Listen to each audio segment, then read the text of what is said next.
go back a little bit in time. How did you get into the world of consulting and employee engagement? Like, what were you doing before you started your company? Well, it's interesting. I started my company as a side hustle, and actually it was only based upon kind of demand. So I was working for a company. Gosh, I'm trying to think of exactly how this started, because you can kind of go back to be thinking about it. I've been full-time in my business now for about 3.5 years. So full-time consulting for 3.5 years.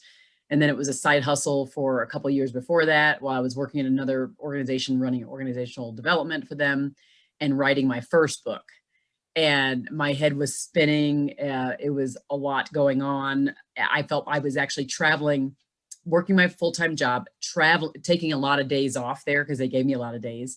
So I would take those days and go travel to clients in between my work days, right? And then come back, be doing the work, having to fulfill some of the work, the client work, and then of course writing that book at the same time on employee loyalty.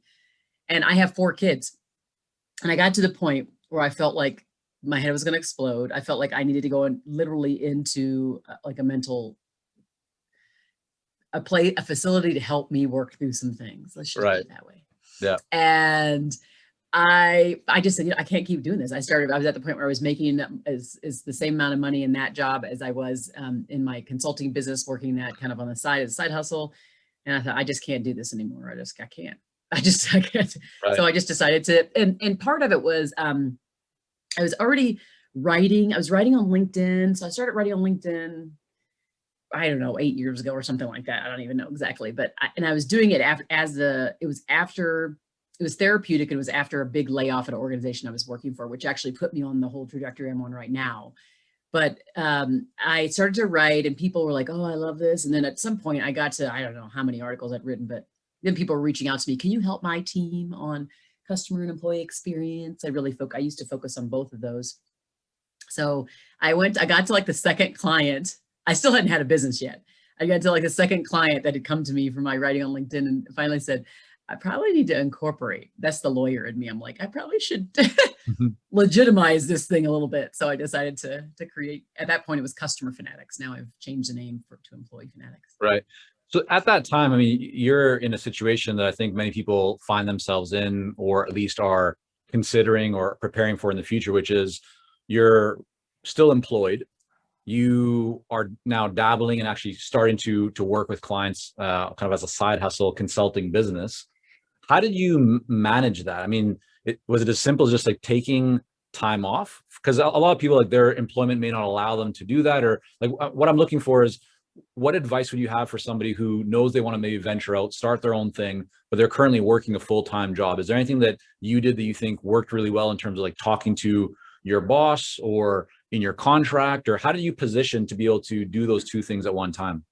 I mean, there wasn't a contract in Colorado. You're at-will employees, and so there is no contract. In that particular role, I was really in a really good position because there could be times like every other week I could work 3 10-hour shifts. So I had the ability to do it around that. The other thing is I didn't sleep a lot. So it would be, 11:30 at night, and I was writing or doing stuff for client work or emailing people, and things like that. I would do things on my lunch hour. I'd go out in my car and have client calls. I mean, the hustle is real. When we say side hustle, the word hustle, the hustle is real. If you want it, you fight for it, and you just find a way to go around. I mean, like I said, I have 4 kids. I was traveling.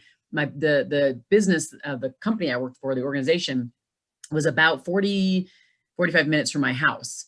So I was traveling there 45 minutes. Then I would have to get off and rush to get a kid from school. And then I would then the next day I could be leaving to go on a trip. I mean, life was crazy. And so I would say, know that the hustle's real, that it takes real hustle, and that you have to be realistic about how much you can take in and what you can do. And then managing, mental health, physical health, all of those things as you're going through that. And so, most people can't just like quit their job and go consult unless they have saved a lot of money. And so maybe that would be the alternate thing I would say is that if you think you want to do your own thing, start saving a lot, so that if you decide you're just leaving and starting, make sure you have a year worth of money there to kind of build up a coffer while you're trying to build the business. But And why the hustle? I mean, what was going on inside of you that was driving you to work so much, to have so much dedication? You're getting pulled in multiple different directions.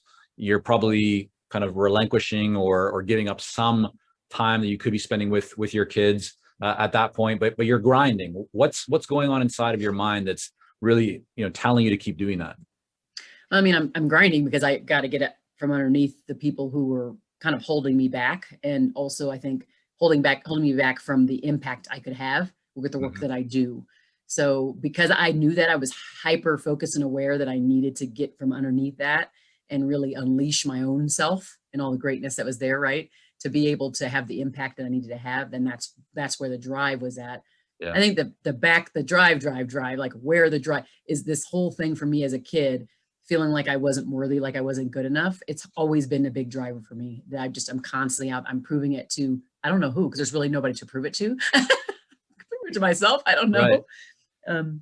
But that's really the gist of it, is making sure And that's.